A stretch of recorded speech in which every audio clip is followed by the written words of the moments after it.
নমস্কার দর্শক বন্ধুরা, আজকে তুলা রাশি ফল 2025 সাল আগত আপনারা কিরাম কাটাতে পারেন সেটাই আজকে আমার আলোচনা হবে। চ্যানেলটাকে সাবস্ক্রাইব করে রাখবেন, জ্যোতিষভিত্তিক ভিডিও চ্যানেলে প্রোভাইড করে হয়ে থাকে। তা 2025 সাল বছরটা মঙ্গলের বছর, আর আপনারা হচ্ছেন তুলা রাশি নিয়ে আজকে কথা বলবো। যারা তুলা রাশি বা লগ্ন তারা তো সঙ্গে থাকবেনই। তা আপনাদের বছরটা কিন্তু ভালো হতে চলেছে, কিন্তু পুরোটাই শুনতে হবে, তবে না বুঝতে পারবেন। তা প্রথমেই আসবো শরীর স্বাস্থ্য নিয়ে। ব্যথা বেদনা থেকে সতর্ক থাকতে হবে। হঠাৎ রক্তপাত যোগ, ইউরিন বা দীর্ঘমেয়াদী রোগ থেকে সতর্ক। বছরটায় আমি একটা ছোট্ট রেমেডি বলবো, তাতে কিন্তু আপনাদের উপকারী হবে। আপনারা বছরটায় প্রতিটা দিন চেষ্টা করবেন কোনো মন্দির, যে কোনো মন্দির, রাস্তায় পথ চলতি রাস্তায় যে মন্দির পড়ে সেই মন্দিরের দর্শন, বাবা মা মায়ের দর্শন করা, বা হসপিটাল থেকে একবার ঘুরে আসা।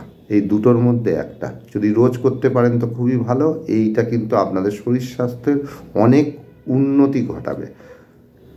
অর্থভাগ্য বলবো, অর্থভাগ্য শুভ। এতদিনের বকেয়া টাকা যা আপনি পাননি তা আপনি পেয়ে যাবেন। আর আপনার যা যা ধার আছে বছরটাতে মিটে যাওয়ার যোগও আছে।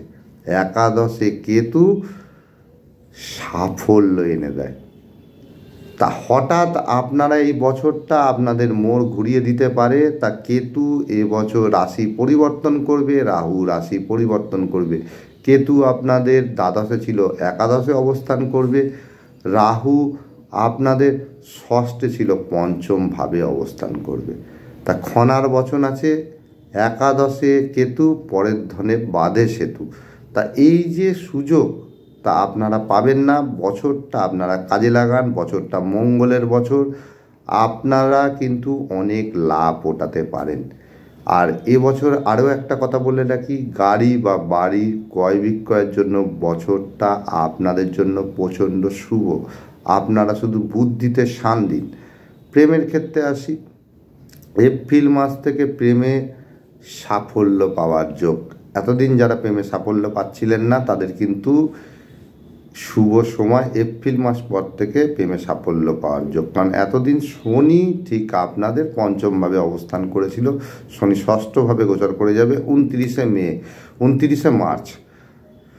এরপর আসি বিবাহ দাম্পত্য জীবন। যাদের বিয়ে হয়নি এত বছর ধরে তাদের কিন্তু এ বছরটায় বিয়ের যোগ প্রবল। আর যাদের বিয়ে ভেঙে গেছিল তাদেরও বছরটায় বিয়ের যোগ প্রবল। দাম্পত্য জীবনে সুখ আসবে। যদি ঝামেলা ঝঞ্ঝাট অশান্তি বিবাদ আপনারা এড়িয়ে চলতে পারেন, দাম্পত্য জীবন সুখময় হয়ে উঠবে।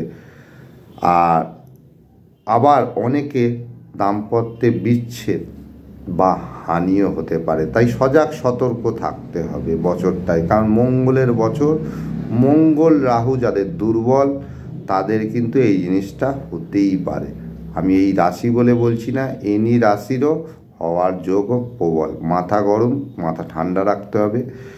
যাই হোক, কর্মের কথা আসে যাক। কর্মভাগ্য ভালো তখনই হবে যখন আপনি আলিসি কাটাতে পারবেন।